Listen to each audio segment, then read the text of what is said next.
Suivez les interviews de Richard Findiquian sur RCF et répondez à la question-jeu à la fin de chaque interview pour gagner les cartes cadeaux Cultura, des places de cinéma Le Prado à Marseille et votre inscription pour participer au tirage au sort afin de gagner des billets d'avion avec la compagnie Transavia. Suivez les prix du livre avec shop.leshopdormarseille.com.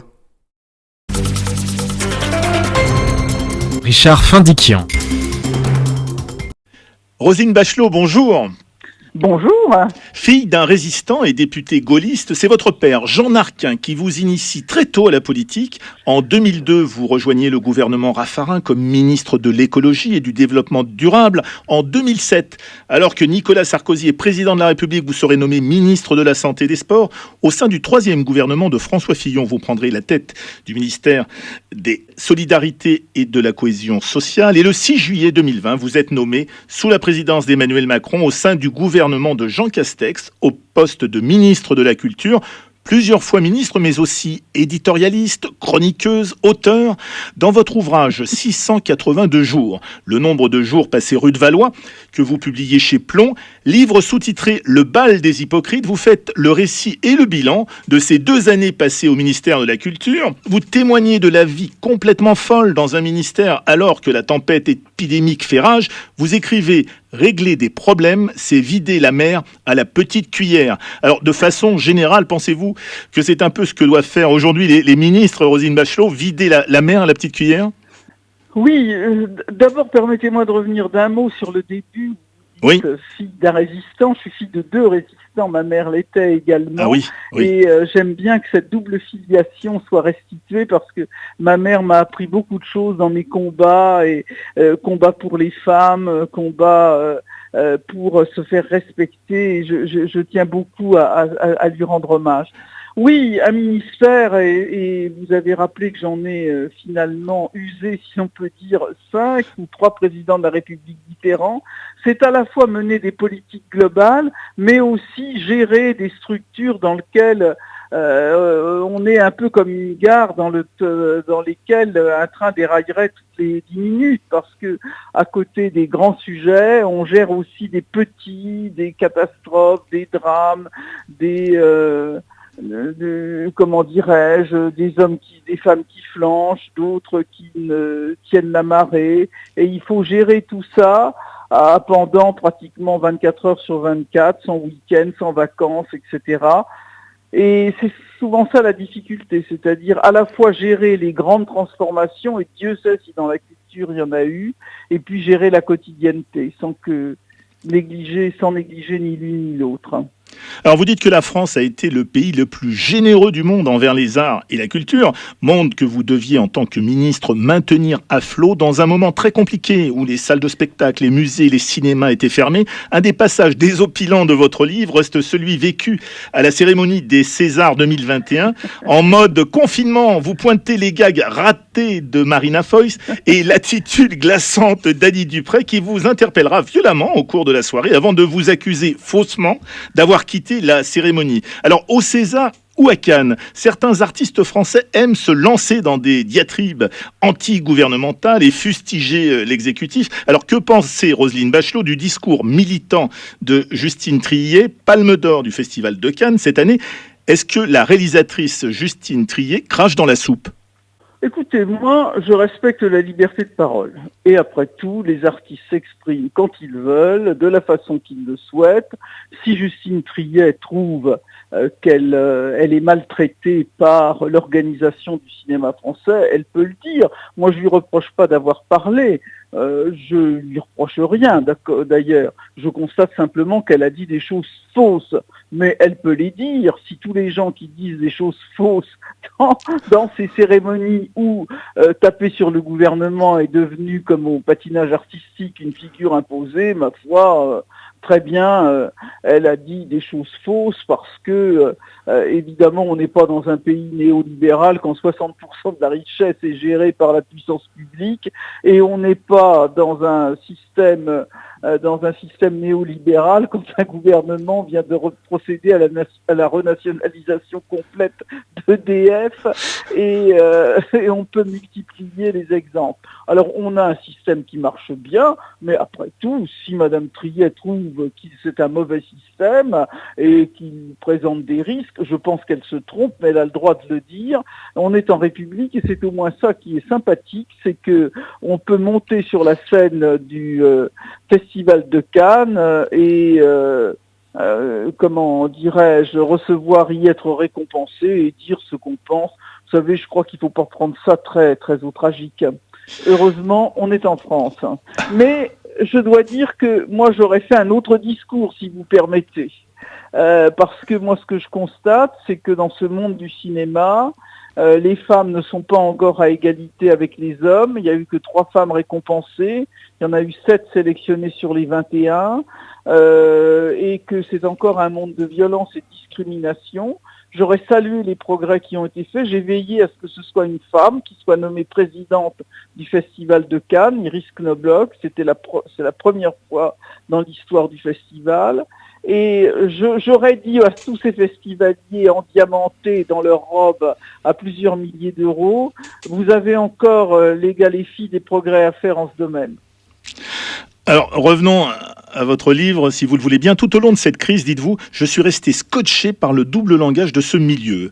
Et quand on passait saluer les artistes dans leur loge, les témoignages de gratitude étaient constants. En revanche, à la télévision et à la radio, la hargne et la victimisation se déployaient. Comme Benjamin Biolay, qui vous invective en affirmant que vous l'avez mis au pain sec. Pas lui, répondez-vous. Sa tartine, en tout cas, était bien beurrée, et des deux côtés, tout en prenant la défense acharnée du monde du spectacle et de la culture, dont vous soulignez les difficultés des guides payés au pourboire, des magiciens et des chanteurs rémunérés au chapeau ou d'un repas. Alors, on y revient, un milieu artistique dont certains, Roselyne Bachelot, ont fait preuve, selon vous, d'une grande ingratitude. Non, mais le terme d'ingratitude est sans doute pas choisi. Mais ce qu'il y a, évidemment, c'est le problème, c'est que sur les plateaux de télévision, on n'invite pas ceux qui souffrent vraiment de la crise. Ceux dont je parle, c'est ces gens qui ont perdu des contrats et qu'il était très difficile de compenser ou d'indemniser.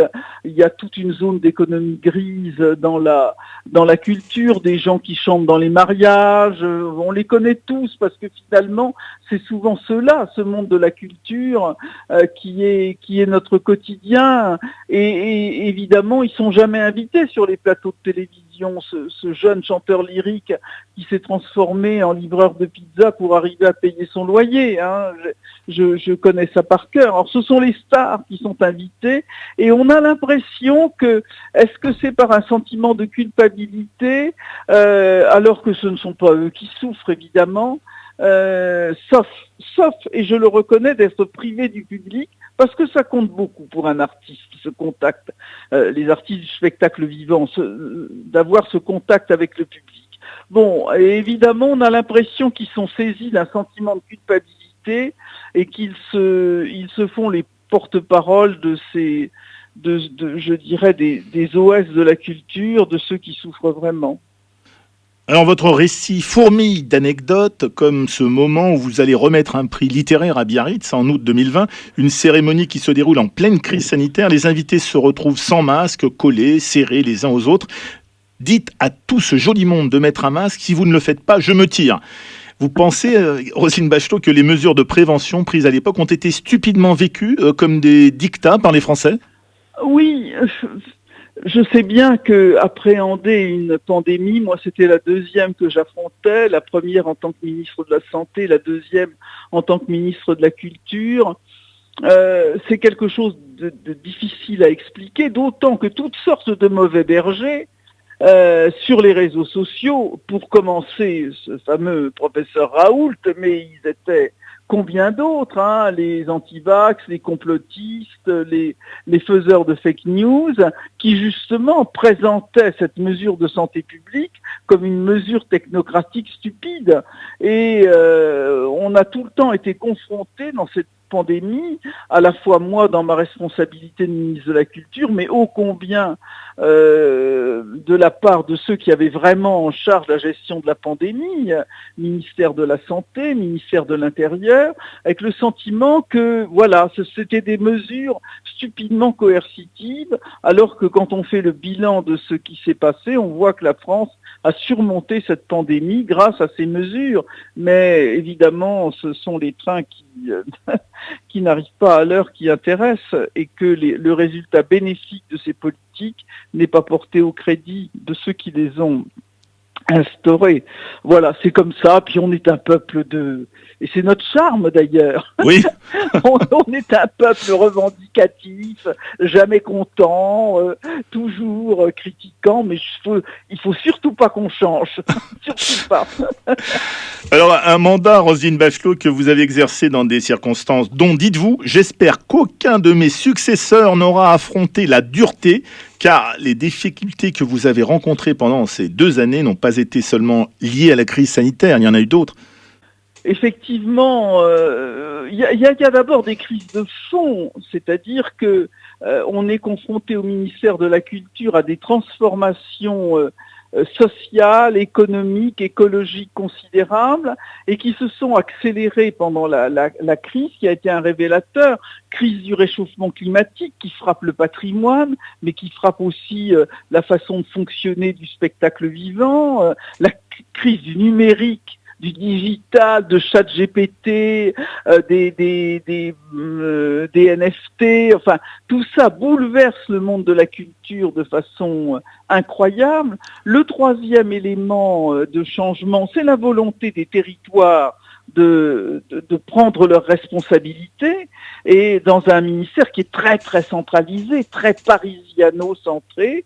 Et puis, le quatrième élément de changement, c'est justement, on en a parlé à travers Justine Triet, la volonté des femmes c'est un ministère très inégalitaire. J'ai regardé, on parle toujours des grands anciens qu'étaient Malraux ou Jacques Lang. La caractéristique, c'est qu'ils n'ont nommé aucune femme à la tête des institutions, et que c'est un monde où la violence est souvent revendiquée comme un acte de création. Donc ces mutations, elles ont frappé le ministère de la Culture, je dirais journellement. C'est les femmes qui ont porté sur la place publique les histoires de violence. C'est évidemment la mise en sécurité du patrimoine. Je pense à l'incendie évidemment l'incendie de Notre-Dame de Paris et ses travaux, mais enfin, c'était mon prédécesseur qui a assumé l'incendie, mais l'incendie de la cathédrale Saint-Pierre et Saint-Paul de Nantes, ma chère cathédrale Saint-Pierre et Saint-Paul. J'avais vu son incendie, j'étais quasiment au pied de la cathédrale lors du premier incendie, et je suis à nouveau là comme ministre de la Culture quelques jours après ma prise de fonction avec le Premier ministre devant cette cathédrale qui brûle, avec l'émotion des Nantais. C'est quelque chose de considérable. Dernière question, Roselyne Bachelot. Si c'était à refaire, vous accepteriez la proposition de Jean Castex de vous installer rue de Valois ? On ne se baigne jamais 2 fois dans le même fleuve, vous connaissez la formule. Mais si je me replonge en 2020, je ne regrette évidemment absolument pas d'avoir obéi, accepté plus qu'obéir, parce que l'obéissance c'est pas trop mon fort, mais d'accepter ce que m'a demandé Jean Castex.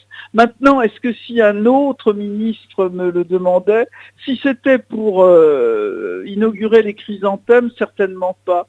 J'emploie souvent cette image et j'y tiens. Je suis comme un vieux soldat qui a rangé son fusil dans l'armoire et qui regarde quand même de temps en temps si le fusil est toujours en état de marche, mais si j'ouvre l'armoire et que je prends le fusil, c'est que vraiment la situation sera difficile et je le souhaite pas au pays. Je rappelle le titre de votre livre, 682 jours, le bal des hypocrites, publié aux éditions Plomb. L'éditeur, il faut le dire, du général de Gaulle.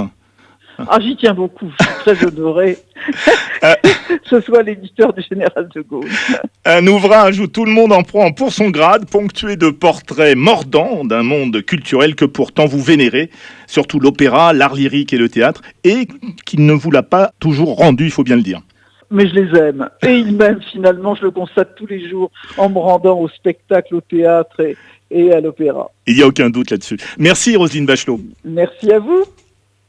Maintenant, voici la question jeu, les prix du livre RCF avec Cultura Aubagne, le cinéma Le Prado à Marseille et la compagnie aérienne Transavia. Quel est le nom de la rue où se situe le ministère de la Culture à Paris? Je répète, quel est le nom de la rue où se situe le ministère de la Culture à Paris? À gagner des cartes cadeaux Cultura, des places de cinéma avec le cinéma Le Prado à Marseille et votre inscription pour participer au tirage au sort afin de gagner des billets d'avion Transavia. Pour les premières bonnes réponses, en appelant le 04 91 50 82 33, 04 91 50 82 33, à vous de jouer. Richard Findiquian. Suivez les prix du livre avec shop.lesshopdormarseille.com.